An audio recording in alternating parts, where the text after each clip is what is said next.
I had a long career of 35 plus years in industries and occupied several senior positions in large industries. During my journey as a youngster to the current position, I had the fortune of interacting with several seniors, wise men who gave me a lot of inputs on leadership essentials.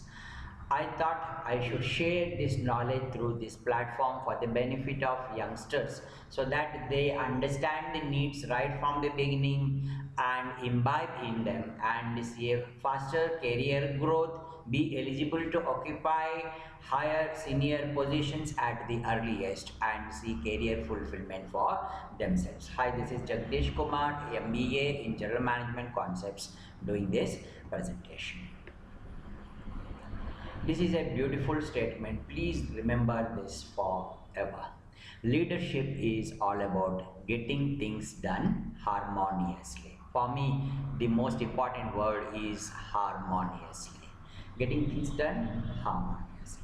There should not be any bad taste in the mouth. There should not be any distrust. There should not be any ill feel among the team members at the end of the day, even though the result or outcome has come. So we are after all handling people, we should handle them with the delicacy and with the sensitivities that we should take care as we handle the team as a leaders.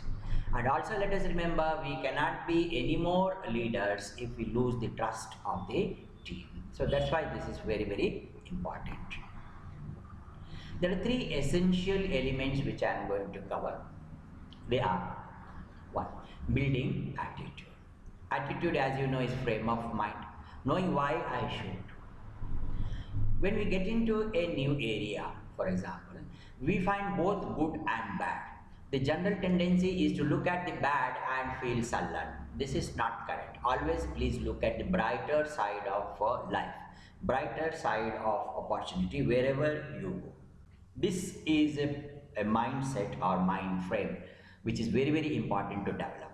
So having understood building attitude, which is nothing but know why I am doing this, now I will come to the second point, that is building knowledge.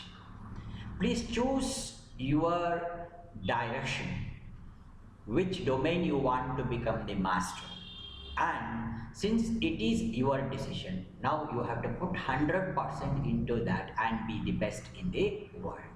It reminds me of a Japanese proverb: even if you are digging the grave, be the best grave digger in the world. This is the proverb I learned from Japanese, which I would like to share here. Building knowledge. Choose your area, then get the best knowledge, be the best in that particular domain. This should be our attitude. Then building skills.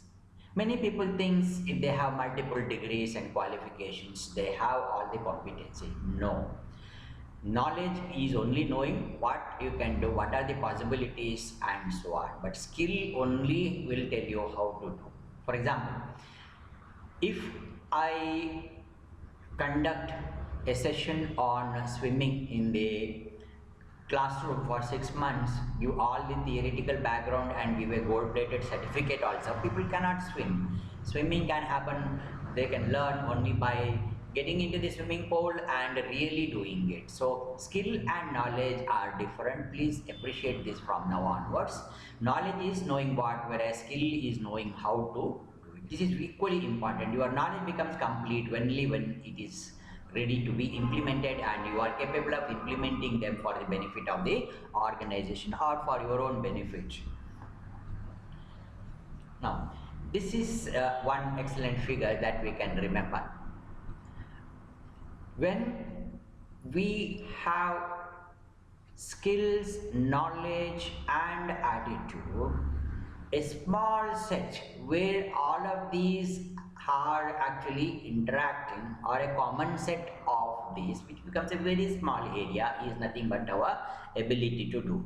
What I am trying to say is, competency is a common set of attitude, skill and knowledge. It's very important to have skill also, the work application knowledge. Then only we are competent. Also, it is ability to synergize and have a synergy among three elements which we discussed about: attitude, skill, and knowledge. So please understand what is competency and understand what is ability, and also please see that to develop even a small ability, how much of knowledge is required, how much of skill you have to acquire, and how much of attitude should be there behind that, seeing a purpose and doing your best. Building attitude, we will try to understand some basic inputs how to build the attitude. Attitude, as we understood, is very important because attitude decides our altitude. Please remember this proverb. If you want to grow high, you need to have that excellent mind frame called the attitude. Now, attitude involves what? It is the way you think. You think good, good things will happen around you. There is a proverb that you get what you give. If you give positivity, positivity will come back. If you give positivity to your team, team also will respond positively to you. What you think, what you believe, and how you behave. Many of the times, there is a proverb called walk the talk. If I talk something different, behave in some other different way, my team, my members, my people will understand the discord between my actions and thinking, as well as what I talk on. This should not be, there should be harmony between what you think and what you do. Mind is a magnet, it attracts what you think. That's what already I have told. Please remember these proverbs, they are very, very helpful in our career, in my view. Develop a positive attitude. Always look at the positive side. Don't look at the pain side or the negativity. You may have to look at the other side to make risk management, but develop a positive attitude once you have chosen one area where you want to contribute. This is an excellent statement by one of the management gurus, Lee Lokokan, that the greatest discovery of my generation is that human beings can alter their lives by altering their attitudes of mind. The earlier you alter your attitude into a positive frame of mind, positive actions, positive results being sought, and so on, you will be the person ready to occupy senior positions at the earliest. Now, having understood about the attitude and its importance, let us know a bit about the knowledge.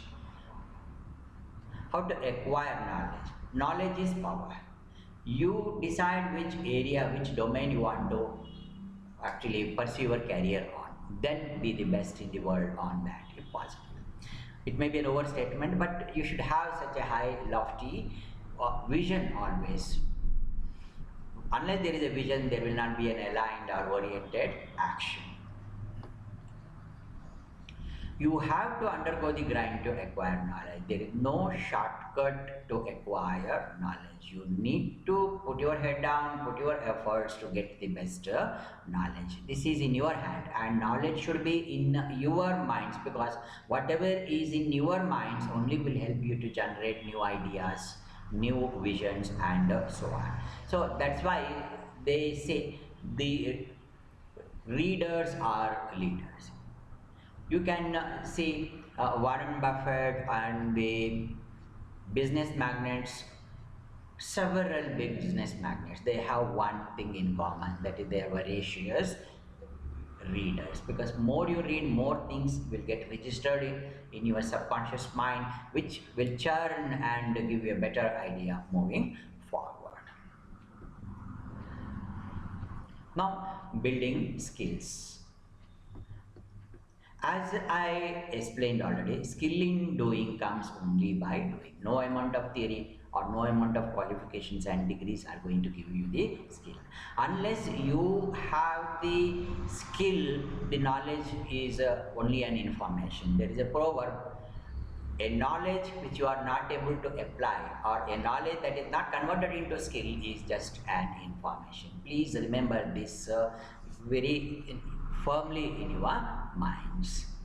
In a time of drastic change, it is the learners Learning what? Learning knowledge and then learning skill. Both are very important who inherit the future. Try to have skill sets, multi-skill sets.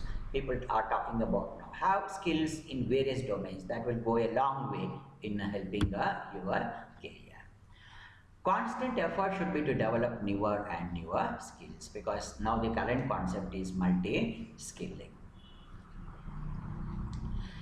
Now, this is an important management jargon.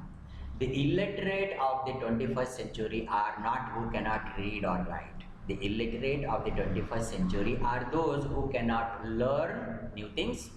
And before you learn the new things, please remember to unlearn and then relearn. The most difficult part in these three elements is the unlearn portion. We get stuck to what we learn and try to continue with that, and we resist change. That is not the correct way to do in the world where now change is permanent and it is a world now of drastic changes. So we should be very adept at unlearning the old things, learning the new things, and then relearn as things change further and further and further. For all, the best habit will be the reading. Now, there is an excellent word that is called as habit. You, for example, in this word, as I spell out HABIT, you remove H, a bit removes. You remove A, bit remains. You remove B also, it remains. Of course, I will not remove I, because then T becomes only an alphabet. So it remains, whatever the consequence, once you develop a good the skill, knowledge or habit, including the habit of reading. Please develop the habits.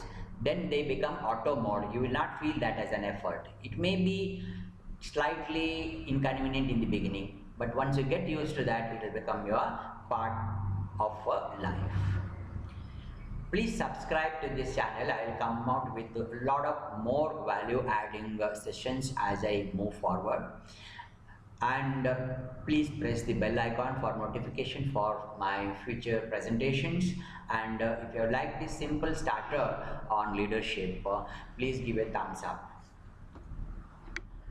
Thank you so much for your patience to listen to my talk.